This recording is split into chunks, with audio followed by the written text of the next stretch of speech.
बरेच दिवस झाले इडली बनवलीच नव्हती. म्हटलं चला आता आहे ना इडली बनवूया आज.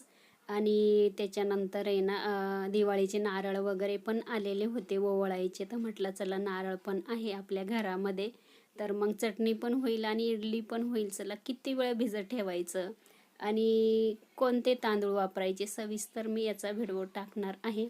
आणि मी आहे ना काल असा विचार केला होता की आपल्या दिव्यामध्ये आता आहे ना बरेच दिवस झाले, 15 दिवस किंवा मग जास्त दिवस होऊन गेले तेव्हापासून आपल्या दिव्यामध्ये म्हटलं काही तयार झालंच नाही. नाही तर नेहमी माझ्या दिव्यामध्ये ना काही ना काही तयार होतं. तर बघा, लगेच मी काल असा विचार केला आणि आज आहे ना माझ्या दिव्यामध्ये ना खूप छान असं चंद्र कसा असतो, चंद्राची कोर तसं तयार झालं. नंतर त्याचं झाड तयार झालेलं आहे, खूप छान वाटलं मला.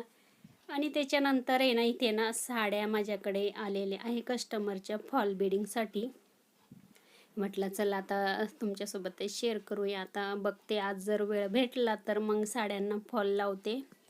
आता साडीला फॉल लावायचं म्हटलं म्हणजे कसं, साडी आल्यानंतर मग ती बघून घ्यायची, ब्लाऊज पीस बाजूला करायचं, त्याच्यानंतर मग ते व्यवस्थित असं कट करायचं, सरळ करायचं, नंतर त्याचा फॉल शोधायचा किंवा बाहेर जायचं आणायला, धागा शोधायचा, सगळं भरपूर काम असतं. चला इथे ना 3 साड्या आहे आणि हे बघा त्याचा 2 साड्यांचा फॉल भेटलं माझ्याकडे घरामध्ये. आता ह्या साडीचा काही फॉल भेटला नाही. चला मला आहे ना ह्या साडीला फॉल आणायला जायला लागेल बाहेर. आणि ही साडी आहे ना खूप म्हणजे हिच्यावरचं ब्लाऊज बघा आता असं वेगळंच शिवताय छान असं.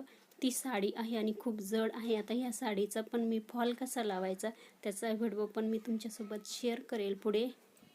आणि अशा साड्यांना फॉल कशी लावायचे असतं बघा. माझी कॅट आहे ना मला म्हणे उचलून घे वरती, बघा ती पण छोटी आहे अजून, तिला उचलून घेतलेलं आहे. त्याच्यानंतर मिस्टरांनी ना छान पेरू आणि सफरचंद आणलेले होते, खूप छान होते. चला म्हटलं पहिले आता आहे ना खाऊ आणि त्याच्यानंतर आहे ना बाकीचे कामानंतर पुढे आपले चालूच असतं, पण आपलं पोटाचं पण बघायला पाहिजे. एवढा छान पेरू होता, नरम होता, बी पण कमी होतं आणि चवीला तर अप्रतिम होता. चला ह्या पद्धतीने त्याच्यानंतर चला म्हटलं आता थोडंफार आहे ना केसांकडे पण लक्ष देऊ आणि तुमच्यासोबत ते शेअर करते मी माझ्या केसांना. आता आहे ना मी थोडंफार म्हटलं काहीतरी लावते. आता उद्याकडे आहे ना मला केस पण धुवायची आहे, बघू शकता. आता इथे ना म्हटलं परत कसं संध्याकाळी पण स्वयंपाकाची गर्दी, त्याच्यानंतर मग केसांना असं काही लावायचं असलं ना ते राहून जातं, मग एक एक दिवस लेट होऊन जातं, असं होऊन जातं.